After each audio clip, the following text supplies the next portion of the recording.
నమస్తే MTV Telugu digital media.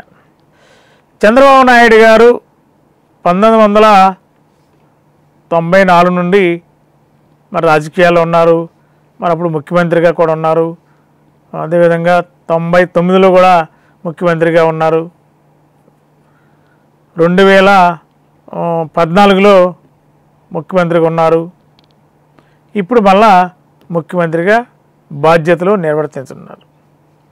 ఒక 10 సంవత్సరాలు వెనక్కి వెళ్తే చంద్రబాబు గారు రాజకీయం పరంగా ముఖ్యమంత్రి హోదాలో అడ్మినిస్ట్రేషన్కి ఓట్లు వేసిన తర్వాత, అధికారంలోకి వచ్చిన తర్వాత అడ్మినిస్ట్రేషన్ సిస్టాన్ని మొత్తం బ్యూరోక్రసీ చేతుల్లోకి వెళ్ళిపోయేది. బ్యూరోక్రసీ కనుసన్నల్లో చంద్రబాబు గారు నడవేడక ఉండేది.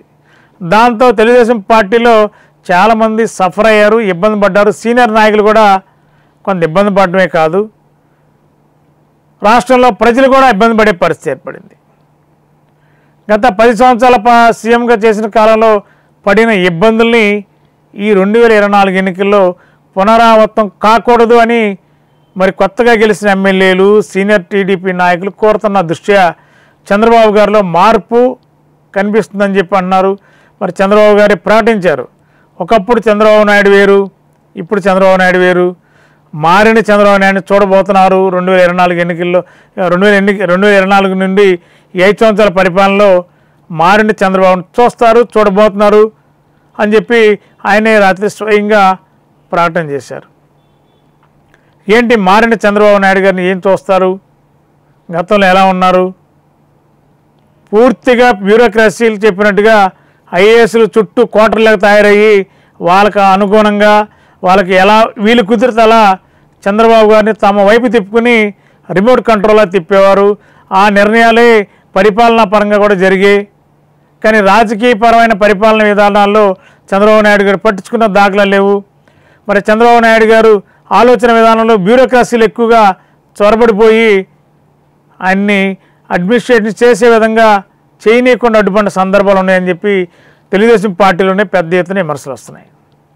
మరి అంతేకాదు, 2019 నుండి 2024 వరకు వైఎస్ఆర్సీపీ ప్రభుత్వంలో ఉంది. మరి ముఖ్యమంత్రి వైఎస్ జగన్మోహన్ రెడ్డి గారు ఈ 5 సంవత్సరాల కాలంలో కనీసం పార్లమెంటు సభ్యులను కానీ, ఎమ్మెల్యేలు కానీ, ఎమ్మెల్సీలను కానీ కలిసిన దాఖలాలు లేవు. వాళ్ళ అభిప్రాయాలు తెలుసుకునే పరిస్థితి లేదు. కనీసం నియోజకవర్గ గ్రాంట్ గురించి వెళ్ళి మాట్లాడుతున్నా అపాయింట్మెంట్స్ లేవు.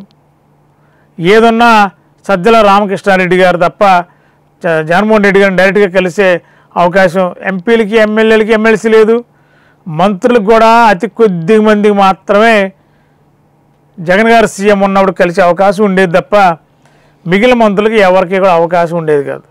వాళ్ళు కేవలం ప్రోటోకాల్ మంత్రులుగానే పరిమితమైన పరిస్థితి. ఇవన్నీ గమనించి వైఎస్ఆర్సీపీలో మరి ఉన్న నాడు ఎంపీలు కానీ, ఎమ్మెల్యేలు కానీ తిరుగుబాటు బావుట ఎగరవేయడం ఒక ఎత్తు అయితే, నియోజకవర్గాల్లో ఇంత ఘోర ఓటమికి కారణం కూడా జగన్మోహన్ రెడ్డి ఎమ్మెల్యేలని, ఎమ్మెల్సీలని, ఎంపీలతో సంబంధాలు లేకుండా వారి అభిప్రాయాలను పరిగణలో తీసుకుండా ఉండబట్టే నియోజకవర్గాల్లో ఎమ్మెల్యే అభ్యర్థులు ఎవ్వరూ కూడా ప్రజలతో పనిచేయలేదు, బాధ్యతగా పనిచేయలేదు, పట్టించుకోలేదు అసలు. అందువల్లే ఈ వైఎస్ఆర్సీపీ ఘోరంగా ఓటమి చెందిందనేది ప్రచారం అందరికీ తెలిసిన విషయం.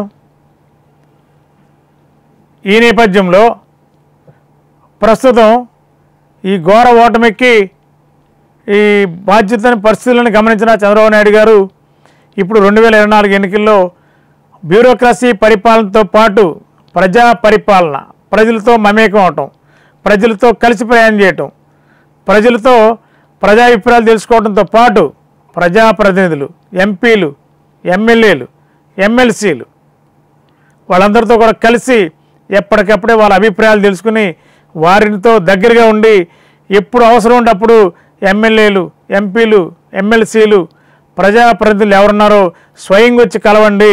బిజీగా ఉన్నా కూడా కలిసి వెళ్ళండి, కలవకుండా వెళ్ళొద్దు. నేను మీకు ఎప్పుడు సెక్రటేరియట్లు అందుబాటులో ఉంటాను, మీరందరూ వచ్చి కలవండి, మీరెవరు దూరంగా వెళ్ళవద్దు. మిమ్మల్ని కలుపుకొని మీతో మాట్లాడుతూ ఓ పక్క రాష్ట్ర పరిపాలన, మరో పక్క ప్రజాప్రతినిధులు, తెలుగుదేశం పార్టీలో గెలిచిన ప్రజాప్రతినిధుల అభిప్రాయాలు, నియోజకవర్గాల్లో ఉన్న సమస్యలు తెలుసుకుంటాను. ఎమ్మెల్యేలు, ఎంపీలు, ఎమ్మెల్సీలు మీరందరూ దగ్గరగా నాతో ఉండండి, నేను మీతో ఇంకా దగ్గరగా ఉంటాను, మనం కలిసి ప్రయాణం చేద్దామని చెప్పి చంద్రబాబు గారు స్టేట్మెంట్ ఇచ్చారు.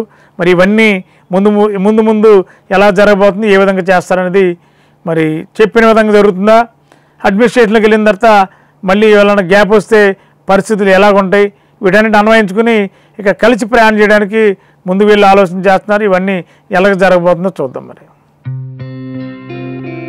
గత 20 సంవత్సరాలుగా దంత సమస్యలతో పాటు దవడ మరియు ముఖ సంబంధ సమస్యలకు చక్కని చికిత్సలు అందిస్తున్న శ్రీ రామకృష్ణ దంత వైద్యశాల, నరసింహారావుపేట, ఏలూరు. ఎమర్జెన్సీస్ లో వాడే ఆక్సిజన్ కాన్సంట్రేటర్లతో పాటు air purify, UV light steriliser, ULV fogger వంటి పరికరాల ద్వారా పరిశుభ్రమైన వాతావరణంలో చికిత్స అందించబడుచున్నది. ఆర్వీజీ ద్వారా అతి తక్కువ రేడియేషన్ ఉపయోగించి దంత వ్యాధి నిర్ధారణ మరియు రూట్ కెనాల్ వైద్యం చేయబడుచున్నది.